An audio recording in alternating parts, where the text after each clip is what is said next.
बिस्मिल्लाहिर्रहमानिर्रहीम। अस्सलाम वालेकुम व्यूअर्स, उम्मीद करती हूँ आप सब खैरियत से होंगे और आपको अपने चैनल मिस हिना में वेलकम कहती हूँ। तो क्लास हम लोगों का class 10 math syntax book board chapter number 17 sets and function continue है, जिसकी हम एक्सरसाइज 17.4 का क्वेश्चन नंबर 2 स्टार्ट करने जा रहे हैं। कल हमने क्वेश्चन नंबर 1 कंप्लीट किया, वेन डायग्राम। उम्मीद है कि आप लोगों को समझ आ गया होगा और कॉन्सेप्ट भी उसके क्लियर हो गए होंगे। आज हम उसी एक्सरसाइज यानी कि 17.4 का क्वेश्चन नंबर 2 स्टार्ट करने जा रहे हैं। तो आइए देखते हैं इसकी वेन डायग्राम कैसे ड्रॉ होगी। क्वेश्चन नंबर 2 है verify commutative property of union and intersection using Venn diagram. देखिए हमें यहाँ पर कम्यूटेटिव प्रॉपर्टी को प्रूफ करना है ऑफ यूनियन एंड इंटरसेक्शन। तो पहले हम कम्यूटेटिव प्रॉपर्टी ऑफ यूनियन को प्रूफ करेंगे, देन उसके बाद फिर हम कम्यूटेटिव प्रॉपर्टी ऑफ इंटरसेक्शन की तरफ आएंगे। तो हमारे पास ये पार्ट गिवन है, पार्ट 1, जिसमें ए सेट आपको दिया हुआ है ए बी सी डी ई, जबकि B set A E I O U. ठीक है, इनका हमें क्या देखिए कम्यूटेटिव प्रॉपर्टी हमारी क्या है, A union B is equal to B union A. तो ये हमारी लेफ्ट हैंड साइड है और ये हमारी राइट हैंड साइड है। तो बारी बारी हम वन बाय वन दोनों साइड को सॉल्व कर लेते हैं, पहले लेफ्ट हैंड साइड और फिर राइट हैंड साइड। जब हम left and right hand side दोनों सॉल्व कर लेंगे तो then I will draw the Venn diagram. ठीक है, तो हम पहले सॉल्व कर लेते हैं taking left hand side. Left hand side देखिए मेरी क्या है, ए यूनियन बी। सबसे पहले हम लिखेंगे अपना ए सेट। ए सेट मेरा क्या है, ए बी सी डी ई, बस ई तक है। ठीक है, उसके बाद सेट क्लोज। फिर मेरा कौन सा यूनियन का साइन है, क्योंकि मैं यूनियन फाइंड करने जा रही हूँ, मैं यूनियन का साइन लगा लूंगी और फिर बी सेट कॉपी करूंगी। बी सेट मेरा है ए ई आई ओ यू। अब दोनों के यूनियन का मतलब है कि हमने दोनों सेट्स के जो एलिमेंट्स हैं उनको अरेंज करना है। ठीक है, अरेंज आप अल्फाबेटिक ऑर्डर में अरेंज करेंगे।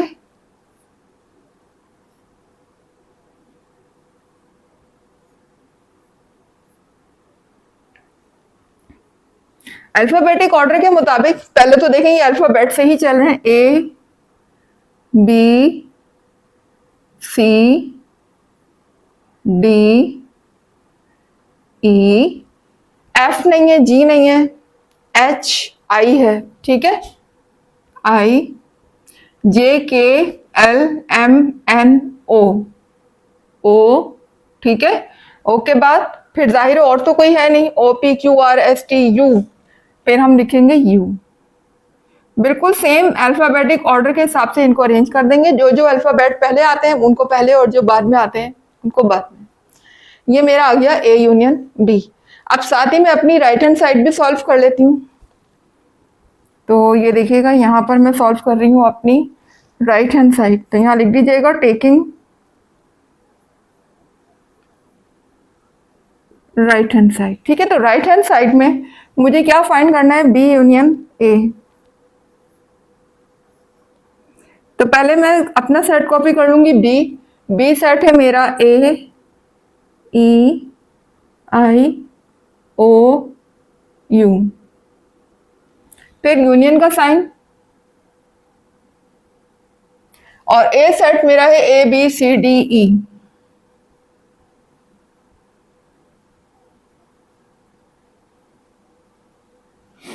ठीक है, देखिए अरेंजमेंट तो उसी तरीके से होगी ना। अब चाहे मैं सेट इसको पहले लिखूं या बाद में लिखूं, अरेंजमेंट का हिसाब तो वही होगा, अल्फाबेटिक ऑर्डर। जो अल्फाबेट पहले आएंगे वो पहले और जो बाद में आएंगे वो बाद में।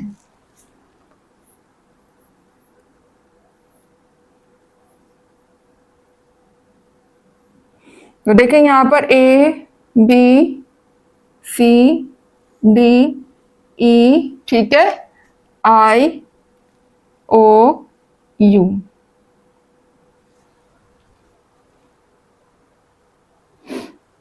अब देख लीजिए दोनों के तकरीबन सेम ही आ गए। तो मेरी left hand side right hand side की इक्वल आ गई है। अब जरा देखें यहाँ पर अब हमें फिगर ड्रॉ करनी है। तो फिगर ड्रॉ करने के लिए एक चीज का ख्याल रखिएगा, ये देखें मेरे पास क्योंकि जो ए और बी सेट दिए हुए उसमें आप देख सकते हैं कि सेम एलिमेंट भी मौजूद है। सेम एलिमेंट देख लें, एक ए है और एक ए इसके अंदर भी है, इसके अलावा ई इसके अंदर भी है, इसके अंदर भी है। इसका मतलब ये दोनों सेट जो है वो आपस में ओवरलैप हो रहे हैं क्योंकि इनके एलिमेंट कुछ ना कुछ क्या है मैच हो रहे हैं। तो इसलिए मैंने डायग्राम भी ओवरलैपिंग की ही बनाई है। ठीक है, तो देख लीजिए, तो जो एलिमेंट इसमें और इसमें कॉमन है वो तो हम इस कॉमन सेंटर में लिख देंगे जहां पर ये दोनों सर्कल आपस में टकरा रहे हैं या दोनों सर्कल आपस में इंटरसेक्ट कर रहे हैं। तो यहाँ पर देखिए कौन कौन से आएंगे, एक ए और दूसरा ई। ये वो एलिमेंट है जो कि दोनों में कॉमन है, ए और ई। ये सर्कल मेरा ए को शो कर रहा है, ये सर्कल मेरा बी को शो कर रहा है। यहां मैं सॉल्व कर रही हूं अपनी लेफ्ट हैंड साइड यानी कि ए यूनियन बी। अब देखिएगा ए और ई को हटाकर ए में कितने एलिमेंट रह गए हैं, बी सी डी। जो रह गए वो मैं यहां लिखूंगी बी सी एंड डी। ठीक है, इसी तरह यहां से अगर मैं ए और ई को निकाल दूं तो बाकी कितने रह गए, आई ओ यू, वो मैं यहां लिख दूंगी आई ओ यू। ठीक है क्लास, अब देखिए यहाँ पर कोई यूनिवर्सल सेट गिवन नहीं है तो लिहाजा हमें रेक्टेंगुलर शेप बनाने की जरूरत नहीं है।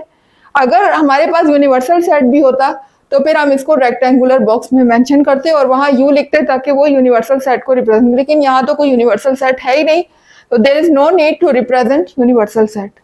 अच्छा देखिए, अब ये तो हो गया। अब मुझे कलर कैसे करना होगा, कलर मुझे अपने आंसर को देख के करना होगा। ठीक है, तो एक चीज जो कल भी मैंने बताई थी आज दोबारा बता रही हूं, एलिमेंट कोई भी रिपीट नहीं होना चाहिए। इन ब्रैकेट में बेशक 2 बार भी आ रहे हैं लेकिन फिगर में हर एलिमेंट एक ही बार नजर आए। ए नजर आ गया तो ए पूरे फिगर में कहीं नजर ना आए। इसी तरह हर अल्फाबेट सिर्फ 1 टाइम ही नजर आए फिगर के अंदर, इस चीज का ख्याल रखिएगा। अब मैं कलर पर आ जाती हूँ। तो कलर के लिए मुझे आंसर देखना होगा, मेरे आंसर में कौन कौन से एलिमेंट हैं। मेरे पास A B C D E I O U, तो A B C D E I ओ यानी पूरे ही सर्कल पे कलर होगा क्योंकि मेरे पास जो एलिमेंट लिखे हुए आंसर में वो सब पूरे ही सर्कल पे शो हो रहे हैं। तो इसका मतलब मैं यहाँ सब पे कलर कर दूंगी। ये देखिए दोनों बॉक्स में, दोनों सर्कल में आपको कलर होता हुआ नजर आ रहा है। इसका मतलब मेरा आंसर यही रिप्रेजेंट हो रहा है। तो ये सारे एलिमेंट को मैंने कलर कर दिया, जो जो मेरे आंसर में एलिमेंट लिखे हुए थे वो सब इन दोनों सर्कल को कवर कर रहे हैं। अब आ जाए अपने राइट हैंड साइड की तरफ। तो राइट हैंड साइड पे देखिएगा सेम यही आंसर बिल्कुल जो ऊपर आ रहा है मेरा यही आंसर नीचे, बस फर्क इतना सा ये हो गया कि पहले ए सेट पहले था, ए सेट का सर्कल पहले था और अब बी सेट का सर्कल पहले आ गया।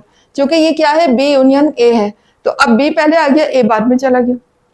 ठीक है, लेकिन अब देखिए दोनों में कॉमन तो वही रहेगा ना, ए और ई अभी भी कॉमन तो वही है दोनों में, तो वो तो बीच में ही आएगा। ओह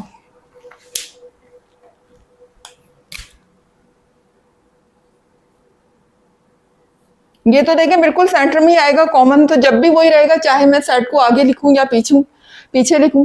अब ये देखें यहाँ पर मेरा बी सेट पहले आ गया है तो बी सेट के जो एलिमेंट यहाँ शो हो रहे थे अब वो यहाँ शो होंगे, यानी मैं आई ओ यू वो यहाँ लिखूंगी और बी सी डी यहाँ लिखूंगी। अब बस ये चेंज होगा सिर्फ, ठीक है ना, बी पहले आ गया और ए बाद में चला गया। बाकी कलर हमारा वही रहेगा, जैसे यहाँ पर कलर हुआ है सेम यहाँ भी मुझे दोनों सर्कल पे कलर करना होगा तो कर देते हैं। फिर ये देख सकते हैं आप, तो सेम वैसे ही हो गया बिल्कुल।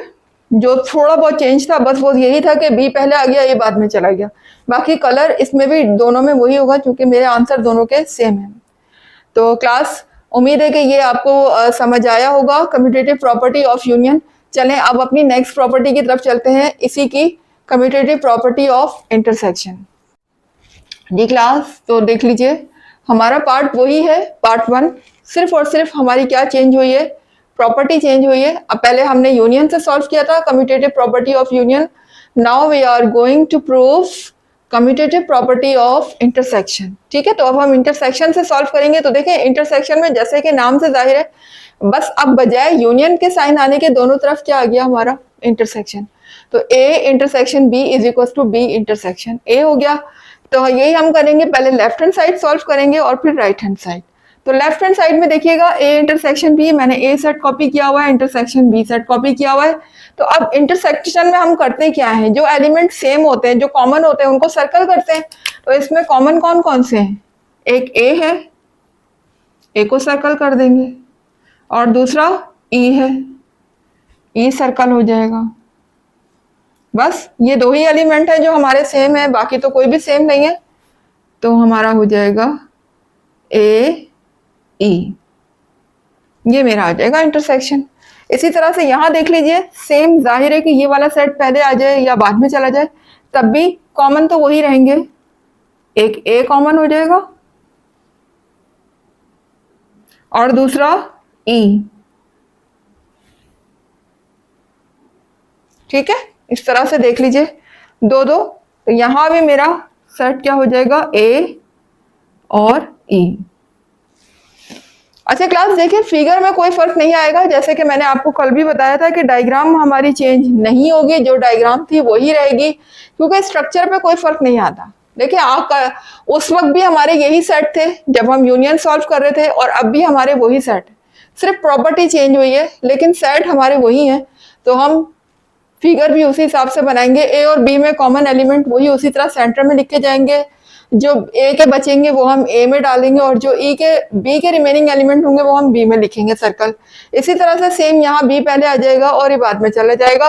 लेफ्ट हैंड साइड हमारी ए इंटरसेक्शन बी और right hand side B intersection A हो जाएगी। ठीक है, सेम वही फिगर होगी, फिगर में कोई फर्क नहीं है, सिर्फ और सिर्फ कलर में फर्क आएगा कि उसमें कलर पहले पूरे पे हुआ था, क्योंकि हमारे आंसर में वो पूरे एलिमेंट आ रहे थे, लेकिन अब पूरे एलिमेंट नहीं आ रहे, अब आ रहे हैं हमारे ए एंड ई। तो अब जहां पर ए एंड ई लिखा हुआ है बस उसी पार्ट में हम कलर करेंगे। तो देख सकते हैं ये सिर्फ सेंटर पार्ट पे कलर होगा बस, ये देख सकते हैं आप। ठीक है, सेम इसी तरह यहां देखें, इसका आंसर भी सेम वही आ रहा है, ए एंड ई। तो यहां भी सिर्फ ए एंड ई पे कलर होगा, जहां मेरे जो एलिमेंट आंसर में आ रहे हैं कलर भी उन्हीं पार्ट पे शो होगा। ठीक है, बाकी पार्ट पे हम कलर नहीं करेंगे। ये लीजिए, देख सकते हैं आप दोनों पार्ट पे कलर हो गया है। ये इनका सॉल्यूशन है, left hand side right hand side, और ये सामने इनकी फिगर है, दोनों की वेन डायग्राम है। ये लेफ्ट हैंड साइड की वेन डायग्राम है और ये राइट हैंड साइड की वेन डायग्राम सेम। तो बस हमने सिर्फ उन्हीं पार्ट पे कलर करना है जो हमारे आंसर आ रहे हैं। तो आ जाते हैं अब अपने नेक्स्ट पार्ट की तरफ, पार्ट नंबर 2।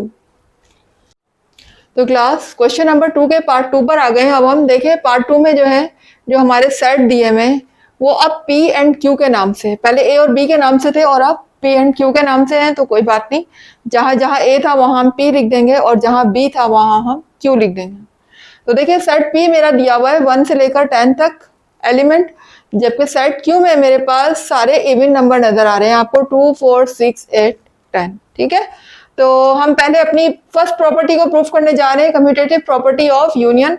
तो कम्यूटेटिव प्रॉपर्टी ऑफ यूनियन हमारी होती है P union Q is equal to Q union P। ठीक है, क्योंकि अब A भी नहीं है सेट में, तो हम P एंड Q के हिसाब से चलेंगे। तो देखिए पहले हम कॉपी करेंगे अपना सेट, पहले लेफ्ट हैंड साइड सॉल्व करेंगे। तो अपना सेट पहले कॉपी करेंगे P सेट, और P सेट मेरा है, अब यहाँ पर आप पूरे सेट कॉपी कीजिएगा, डॉट डॉट डॉट नहीं लगाइएगा। ठीक है, 1 2 3 4 5 6 7 8 9 10, और दोनों के दरमियान क्या फाइंड करना है, यूनियन। तो बीच में आ जाएगा यूनियन का साइन, और फिर Q सेट मेरा क्या है, 2 4 6 8 10। अब यूनियन में क्या करते हैं, हम अरेंज करते हैं नंबर्स को। तो नंबर्स को अरेंज कर लेते हैं हम, कैसे अरेंज करेंगे, 1 से स्टार्ट होगा, स्मॉलेस्ट नंबर से स्टार्ट करते हैं, 1 2 3 4 5 6 7 8 9 10। ठीक है, तो ये पूरे के पूरे नंबर क्या हो गए, मेरे अरेंज हो गए। सेम इसी तरह से जब मैं राइट हैंड साइड सॉल्व करूंगी तो बस उसमें होगा क्या, पहले क्यू सेट कॉपी करना है। यहाँ हम करने जा रहे हैं क्यू यूनियन पी, तो पहले क्यू सेट कॉपी कर लेंगे। ये हो जाएगा 2 4 6 8 और 10। फिर यूनियन के साइन और फिर अपना पी सेट कॉपी कर लेंगे। तो पी सेट मेरा क्या है, 1 से लेकर 10 तक, 1 2 3 4 5 6 7 8 9 10। ठीक है, अब देखें यहाँ भी हमें क्या करना है, अरेंज करना है। तो अरेंज कर लेते हैं नंबर्स को। अरेंजमेंट तो उसी तरह से होगी ना, 1 2 3 4 5 6 7 8 9 10। ठीक है, ये मेरी लेफ्ट हैंड साइड सॉल्व हो गई, सॉरी राइट हैंड साइड, और ऊपर मेरी लेफ्ट हैंड साइड सॉल्व हो गई। अब आ जाते हैं हम अपनी फिगर की तरफ। तो जरा फिगर को देखिएगा गौर से क्लास। अब जरा ये देखें कि यहाँ पर मेरा एक सेट पी है और एक सेट मेरा क्यू है। तो ये मेरी लेफ्ट हैंड साइड में सॉल्व कर रही हूँ, ये मेरा सर्कल पी को रिप्रेजेंट कर रहा है, ये क्यू को, और बीच में जो इनका पार्ट है वो ये रिप्रेजेंट कर रहा है कि दोनों में कौन एलिमेंट कॉमन है। जो एलिमेंट कॉमन है वो हमारे यहाँ आ जाएंगे सेंटर में। अब अगर आप देखें तो यहाँ पर 1 से लेकर 10 तक है काउंटिंग, जबकि यहाँ पर सिर्फ इवन नंबर दिए हुए हैं। तो जाहिर है कि इसमें जो इवन नंबर है वो सब के सब इसमें मौजूद होंगे, क्योंकि इसमें तो इवन और ऑड सभी आ रहे हैं ना, तो इसलिए जो इवन नंबर है वो इसमें भी होंगे। तो इसका मतलब ये सारे के सारे एलिमेंट इसमें होंगे। तो ये वाले जो इवन नंबर है ये आपस में क्या होंगे, कॉमन होंगे दोनों सेट में। तो कॉमन होंगे, इसका मतलब मैं इस वाले सेट के जो एलिमेंट है वो मैं कहाँ लिख दूंगी, सेंटर में। तो लिख दीजिए 2 4 6 8, ठीक है, 8 एंड 10। ये देख सकते हैं आप मैं किस तरीके से जो एलिमेंट कॉमन थे वो मैंने बीच में लिख दिए। सेम यहां भी नीचे भी मैं ऐसे ही कर दूंगी 2 4 6 8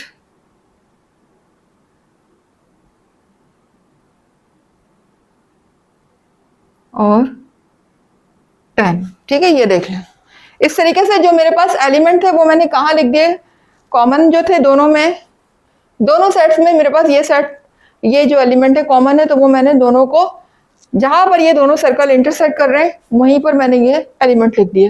अब इन एलिमेंट को निकालने के बाद जो एलिमेंट पी में रह जाए हम वो पी में लिखेंगे सर्कल, और जो एलिमेंट क्यू में रह जाएंगे वो हम क्यू में लिखेंगे। तो देखिए 2 4 6 8 को अगर मैं यहाँ से निकाल देती हूँ पी सेट से 2 4 6 8, तो यहाँ पर जाहिर सी बात है कौन से एलिमेंट बचेंगे, ऑड नंबर ही बचेंगे ना। इवन नंबर को तो हमने माइनस कर दिया, तो पी में जो ऑड नंबर बचेंगे वो मैं यहाँ पर लिख दूंगी 1 3, 3 के बाद 4 आ चुका है, 5 7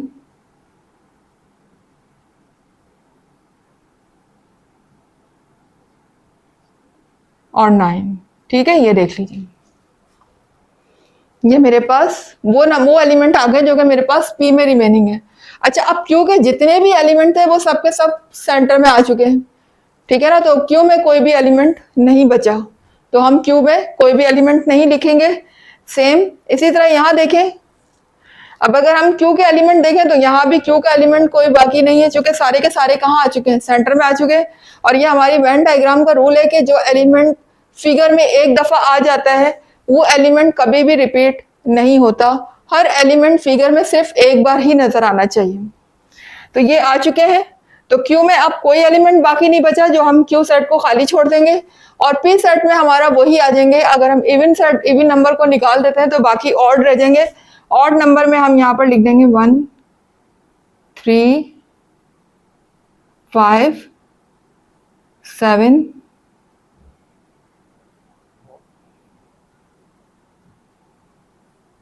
और 9। ठीक है, ये देखें इस तरीके से ये मेरे पास अरेंज हो गए नंबर। अब मुझे करना क्या है, अब मुझे कलर करना है। ठीक है, तो कलर कैसे करेंगे, देखिए यहाँ पर मेरे पास क्या लिखे हुए हैं 1 2 3 4 5 6 7 8 9 10, ओवरऑल सारे ही नंबर आ रहे हैं जो यहाँ पर लिखे हुए हैं।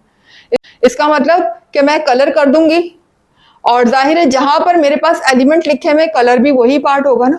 जहां कोई एलिमेंट नहीं है तो हम उस पर कलर भी नहीं करेंगे, क्यू को हम खाली छोड़ देंगे क्योंकि सारे एलिमेंट इन दो पार्ट पे यूज हो चुके हैं।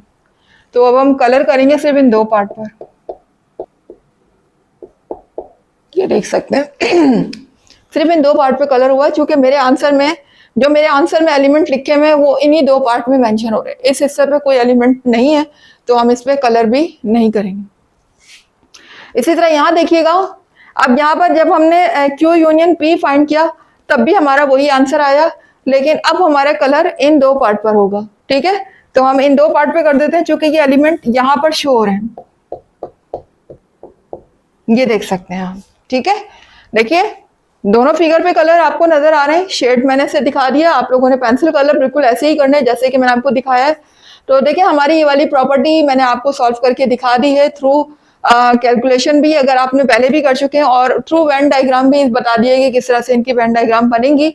तो आ जाते हैं अब अपनी नेक्स्ट प्रॉपर्टी को सॉल्व करते हैं जो है कम्यूटेटिव प्रॉपर्टी ऑफ इंटरसेक्शन। तो क्लास अब हम पार्ट 2 की ही सेकंड प्रॉपर्टी सॉल्व करेंगे जो कि है commutative property of intersection. Commutative property of union already हम सॉल्व कर चुके हैं, यहाँ पर भी आपने देखा और उसकी वेन डायग्राम भी देख चुके हैं। अब हम सॉल्व करने जा रहे हैं इंटरसेक्शन। तो इंटरसेक्शन की हमारी प्रॉपर्टी बन जाएगी P intersection Q and Q intersection P।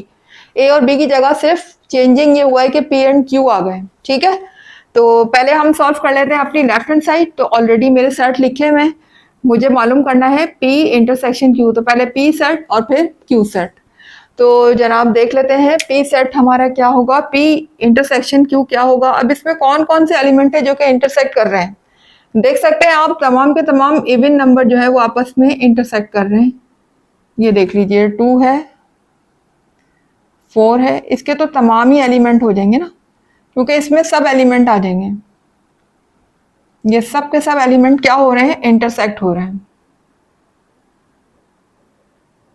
मैंने आपको इन सबको सर्कल करके दिखा दिया है, ये देख सकते हैं ये सब इंटरसेक्ट हो रहे हैं। तो यहाँ पर क्या आ जाएंगे 2, क्योंकि इंटरसेक्शन में हम वही एलिमेंट लेते हैं जो आपस में कॉमन हो। तो यही एलिमेंट कॉमन है 2 4 6 8 एंड 10। ये मेरे पास आ गया P इंटरसेक्शन Q। इसी तरह से सेम अगर मैं Q इंटरसेक्शन P निकालूंगी तब भी मेरे यही एलिमेंट सेम होंगे, जाहिर है। मैं सर्कल कर लूंगी 2 4 6 8 10, ये सब के सब यहाँ देखेंगे तो देखेंगे आ गया 2 4 6 8 10। ठीक है, इस तरह से ये सारे के सारे कॉमन आ गए। तो यहाँ पर मैं लिख सकती हूँ कौन से कॉमन एलिमेंट है 2 4 6 8 एंड 10। ठीक है, ये मेरे पास P इंटरसेक्शन Q आ गया, ये Q इंटरसेक्शन P आ गया। अब हम आ जाते हैं अपनी फिगर की तरफ, वेन डायग्राम की तरफ। तो वेन डायग्राम देखिएगा, पहले हम लेफ्ट हैंड साइड की वेन डायग्राम सॉल्व करते हैं और फिर राइट हैंड साइड की। तो लेफ्ट हैंड साइड पे देखिएगा ऑलरेडी ये हम फिगर बना चुके हैं। मैंने आपसे कहा था कि स्ट्रक्चर चेंज नहीं होता, जो स्ट्रक्चर आपने यूनियन में देखा था सेम वही स्ट्रक्चर आप इंटरसेक्शन में भी देखेंगे। सिर्फ और सिर्फ फर्क क्या होता है, कलर का। ठीक है, कलर करने में फर्क आता है, लेकिन स्ट्रक्चर जो हमने एक दफा डिजाइन कर लिया एक पार्ट के लिए तो वही स्ट्रक्चर शुरू से लेके आखिर तक चलेगा। ठीक है, तो अब यहाँ पर देख लीजिए हमारा जो आंसर आ रहा है P इंटरसेक्शन Q वो क्या आ रहा है 2 4 6 8 10।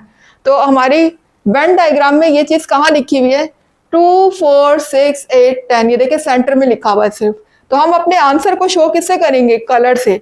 तो मैं जहां पर मेरा आंसर शो हो रहा है 2 4 6 8 उस पार्ट पे मैं क्या कर दूंगी, कलर कर दूंगी। ये देखें मैं सिर्फ इस पार्ट पे कलर कर दूं, ये देख सकते हैं आप। ठीक है, ये मैंने इस पार्ट में सिर्फ कलर कर दिया जो कि मेरा आंसर था। अच्छा, सेम नीचे भी ये भी मेरा आंसर भी यही होगा, जाहिर सी बात है, मैच तो यही एलिमेंट करेंगे। तो यहाँ भी हम यहीं पर कलर कर देंगे। सेंटर पार्ट पे, जहां पर ये दोनों सर्कल आपस में क्या हो रहे हैं, इंटरसेक्ट। ये देखिए, आई होप कि आपको समझ आ गया होगा क्लास। ये इसका हमारी कैलकुलेशन और हमारी वेन डायग्राम दोनों ही आपके सामने है, लेफ्ट हैंड साइड की ऊपर और राइट हैंड साइड के नीचे। आई होप कि बहुत अच्छी तरह से आपको समझ आ गया होगा कि हम इनके जो है प्रॉपर्टीज की डायग्राम, वेन डायग्राम किस तरह से ड्रॉ कर सकते हैं। तो question number 1 and question number 2 आप लोगों के कॉन्सेप्ट यकीनन क्लियर हो गए होंगे।